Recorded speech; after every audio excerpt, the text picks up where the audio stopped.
Allô, bonjour chers amis internautes. Donc comme promis, aujourd'hui nous voilà avec le premier thermostat de la chaîne. Donc j'ai promis faire des vidéos de fabrication du thermostat et aujourd'hui voilà le premier que j'ai fabriqué. C'est un thermostat que j'ai fabriqué à base de microcontrôleurs qu'on appelle Arduino. Donc le capteur de température utilisé au niveau de ce thermostat, c'est le DHT. Donc le DHT22, parce qu'il y a le DHT21 qui n'est pas aussi précis que le second, le DHT22. Donc ici, le capteur de température que j'ai utilisé, c'est le DHT, c'est le DHT22. Donc où est-il? Donc voilà ce qu'on appelle DHT22. Quand vous lisez, vous allez voir AM2302. Donc c'est un composant normalement qui constitue l'essentiel donc du capteur. C'est le capteur de température de DHT22. C'est un capteur de température qui a beaucoup de précision. Et son avantage, ce capteur de température, il peut aussi nous renseigner, donc donner des informations en même temps sur la température et sur l'hygrométrie. Donc voyons l'interface de notre je ne sais pas si l'angle de la caméra c'est bon. Vous voyez la constitution de notre thermostat. Vous allez voir qu'au niveau de la façade principale, j'ai écrit Arduino DHT thermostat. C'est parce que c'est un thermostat que j'ai fabriqué sur la base donc du microcontrôleur Arduino et le composant donc le capteur de température qui s'appelle le DHT22. Et voyons comment j'ai structuré donc la façade principale. Là nous avons un capteur un lecteur donc LCD. LCD il nous renseigne normalement de l'activité, tout ce que le système est en train d'effectuer comme information. Nous récoltons l'info au niveau du LCD. J'ai vraiment songé à y ajouter vraiment une interface entre donc l'utilisateur et donc l'appareil pour que vraiment qu'il y ait plus donc pour qu'il y ait plus d'efficacité au niveau de confiance, de mise en confiance par rapport donc à l'appareil. Donc là c'est un potentiomètre que j'ai utilisé, un potentiomètre donc ou bien des potentiomètres que j'ai utilisé dont la valeur est de 5 kg. À quoi servent ces potentiomètres? Ces potentiomètres, c'est en quelque sorte une sorte de mémoire pour l'appareil, pour le thermostat. C'est-à-dire, vous savez, au niveau des thermostats, quand ils captent des valeurs de température, ils sont obligés de les mémoriser au niveau d'une partie donc de la mémoire des microcontrôleurs. C'est ce qu'on appelle les EPROM. Donc FROM. Donc l'EPROM, elle permet normalement de sauvegarder des informations. Au niveau de ce thermostat là, donc le code est tout simple, nous n'avons pas besoin d'intégrer de l'EPROM. Cela veut dire que c'est le thermostat, c'est le potentiomètre à lui-même qui va constituer le EPROM de notre thermostat, parce que c'est lui qui va garder l'information donc de la température réglée au niveau de votre incubateur. Donc ici nous avons température au-dessus nous avons température state. Vous savez les amis, de notre temps, l'anglais là vraiment c'est quelque chose qui est donc en expansion. Tous les appareils sont équipés donc de la langue. C'est pas aussi mauvais aussi de mettre le français, mais l'habitude c'est une seconde nature.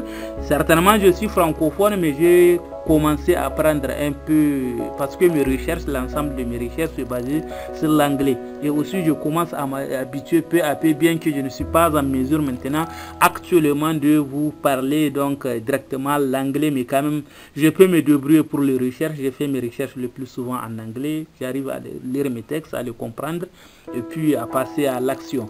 Donc ici température state, ça voudrait dire ici on demande au thermostat de nous renseigner sur l'état de la température ou du moins donc de l'élément que nous avons pris qui est censé normalement fournir la chaleur à notre incubateur.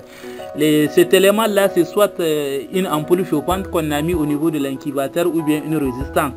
Donc nous allons découvrir son état, s'il est en marche ou bien s'il est à l'arrêt au niveau de cette LED. Donc c'est donc des indicateurs. Nous avons ici des indicateurs de voyants. C'est une sorte donc de voyant que peut nous renseigner sur l'état de notre ampoule chauffante ou bien de notre, disons, de notre résistance chauffante. Là, nous avons donc température 7, c'est-à-dire le lieu où vous allez régler votre température. C'est l'endroit où vous allez régler votre température. Vous tournez à gauche et à droite, donc il y a la valeur qui s'affiche donc au niveau de l'écran. La valeur, quand vous tournez, vous allez directement constater ce que vous êtes en train de mentionner comme température au niveau de votre thermostat. Au niveau donc de la partie droite, là ici à droite, nous avons normalement ici une LED rouge et un contact.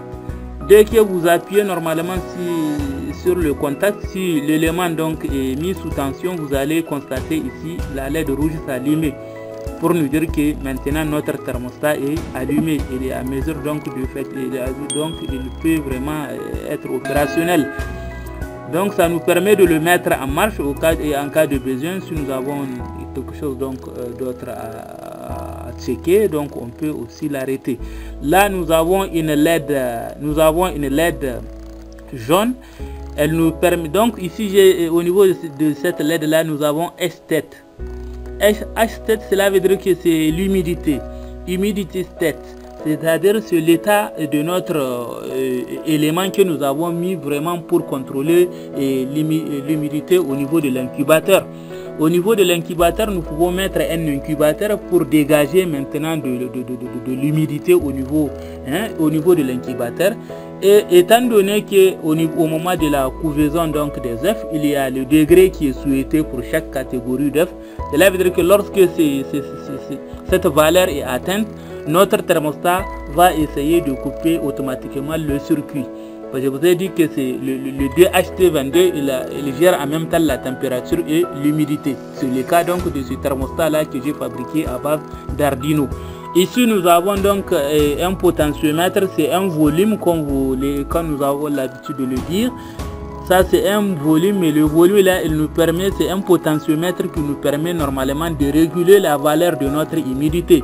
Quand on appuie à gauche ou à droite, on les fait tourner, cela veut dire qu'on est en train de jouer sur les valeurs de température qu'on va attribuer à notre incubation artificielle. Donc voilà pour ce qui est de la façade principale de notre... Vous allez découvrir comment je l'ai vraiment façonné. Donc nous avons donc la partie arrière de l'incubateur. Donc j'ai mis digital thermostat Arduino DHT. Cela veut dire que je voulais dire que ce thermostat est numérique et qu'il est fabriqué à base donc de Arduino et du capteur DHT22. Donc comment je l'ai structuré au niveau de la partie arrière? Donc ici j'ai mis in ça veut dire c'est un terme anglais qui veut dire input. Input ça veut dire c'est l'entrée, c'est là où vous allez faire entrer votre courant principal qui est le 220 volts. C'est pas un câble qui est idéal ici que j'ai mis, mais quand même on peut se contenter avec. On peut se contenter avec donc pour l'alimenter, c'est juste une question de démonstration, mais ça là c'est à changer. Vous avez un domino pour connecter votre câble donc de 220 volts. Ici donc au niveau de la seconde partie j'ai mis probe. Probe, qu'est-ce que c'est? Probe, c'est le capteur. C'est un terme anglais qui veut dire donc capteur. Le senseur ou bien le capteur. Sensor en anglais. Donc c'est le sensor, c'est le capteur de température que j'ai mis ici donc pour le terme de probe. Donc juste ici en avant nous avons donc le terme de résistance. Résistance.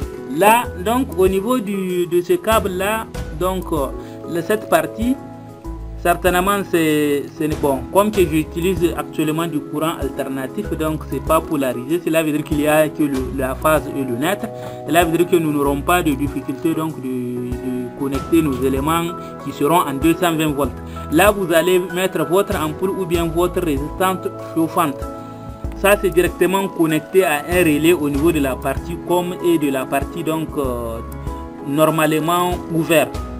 Donc au niveau du port com, donc le 220 volts est connecté. Cela veut dire que on associe avec l'autre second câble et nous aurons une sortie donc entière de 220 volts qu'on serait en mesure de contrôler par notre microcontrôleur Arduino. Donc un peu au devant, nous avons juste en dernière partie de notre thermostat. Ici nous avons, vous voyez, bon, excusez-moi du point de vue visibilité de caméra, nous avons humidifiant. Humidifiant, c'est l'humidificateur, c'est l'élément qui va fournir donc de l'humidité à votre incubateur que vous allez connecter. Il faut savoir que cet élément doit avoir une tension de 220 volts. Donc voilà, à peu près j'ai fait le tour. Quand vous allez connecter votre humidificateur, cela veut dire que si le degré d'humidité requis au niveau de l'incubation est atteint, cela veut dire que le système va se couper et donc le système va arrêter de mettre donc l'humidité. Donc voilà en fait le thermostat que j'ai fabriqué pour la fabrication. Donc nous allons le mettre donc en marche pour que vous voyez. Donc je vais un peu recadrer la caméra pour que au moins ce soit visible. Donc je vais la mettre en marche. Où est le câble? Donc je prends le câble. Il va falloir faire attention pour ne pas se faire électrocuter parce que vraiment il faut. Donc je viens de placer, je ne sais pas si c'est bien mis. Donc il faut que je réajuste.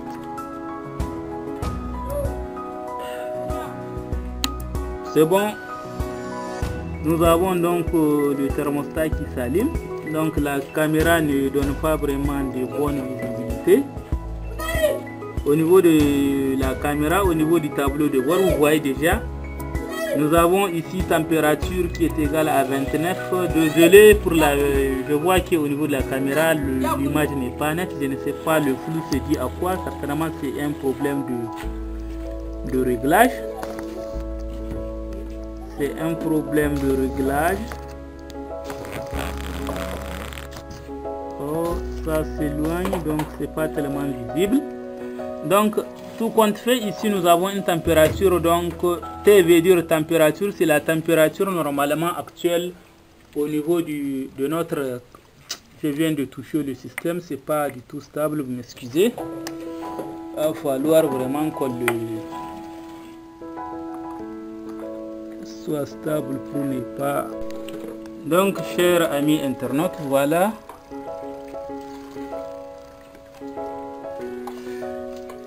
Je viens de mettre donc le thermostat en marche. Vous voyez la température. Donc T c'est la température du capteur. Le TS cela veut dire que c'est la température que vous avez réglée. Température 7 c'est un terme anglais. Bon, c'est la même chose des français ou anglais. Donc dans tous les cas c'est de comprendre ce qu'il y a comme affichage. Donc au niveau de l'humidité, donc la valeur enregistrée par le compteur, actuellement elle est de 64%. L'écran donc s'est fait un peu flou, des fois c'est dû à la caméra. Donc la l'humidité réglée est de 55%. Donc quand vous allez appuyer sur ce petit volume là, ça a tendance donc à augmenter l'humidité. Nous allons l'augmenter et nous allons voir ce qui va se passer. Donc actuellement elle est à 61 degrés, je le vois. Or il faut voir, il faut constater que l'humidité c'est de 64. Donc je vais essayer de l'amener. Donc cela veut dire que la humidité 7, cela veut dire que nous avons besoin d'une humidité de 61%. Actuellement le capteur donc est à 65%. Cela veut dire que c'est inutile de mettre notre humidificateur en marche. Donc l'humidificateur doit être connecté à l'un de ces deux ampoules. Donc nous allons par exemple demander à ce que notre température réglée, au lieu de 61, qu'elle soit au moins de 65. Cela aura pour effet de faire fonctionner notre humidificateur. Donc nous allons tester si ça marche. La température, donc c'est pas, oui, c'est un peu visible, des fois ça fait du flou. Donc elle est à 66, oui. Vous voyez, ça a pour effet de faire fonctionner notre humidificateur. Ça a pour effet de faire fonctionner notre humidificateur. Vous allez voir de vous-même, je vais diminuer. Vous voyez, c'est éteint. C'est éteint. C'est éteint. Donc, des fois nous avons un petit bug au niveau donc du LCD à cause donc de l'effet de relais.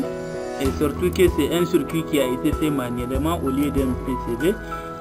Mais je suis à mesure de faire aussi le circuit d'une manière un peu avancée au lieu de le faire manuellement. C'est ce qui cause le plus souvent des petits wear caractères comme on l'a dit.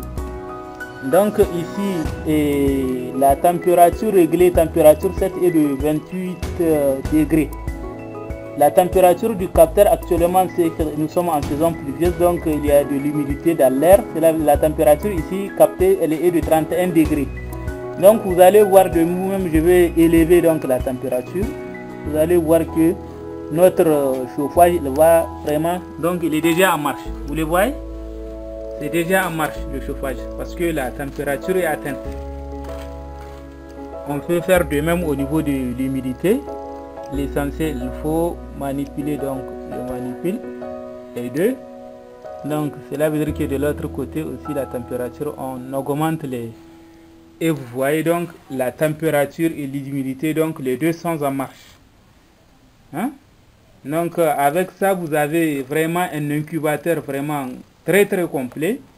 Des fois nous avons des petits bugs au niveau du LCD, ça c'est dû au relais quand il... Mais ce petit bug là, ça ne déprogramme pas, le thermostat. Juste au niveau de l'affichage. Et si on fait vraiment un bon câblage, il n'y a pas de fil pêle-mêle, il n'y a pas ce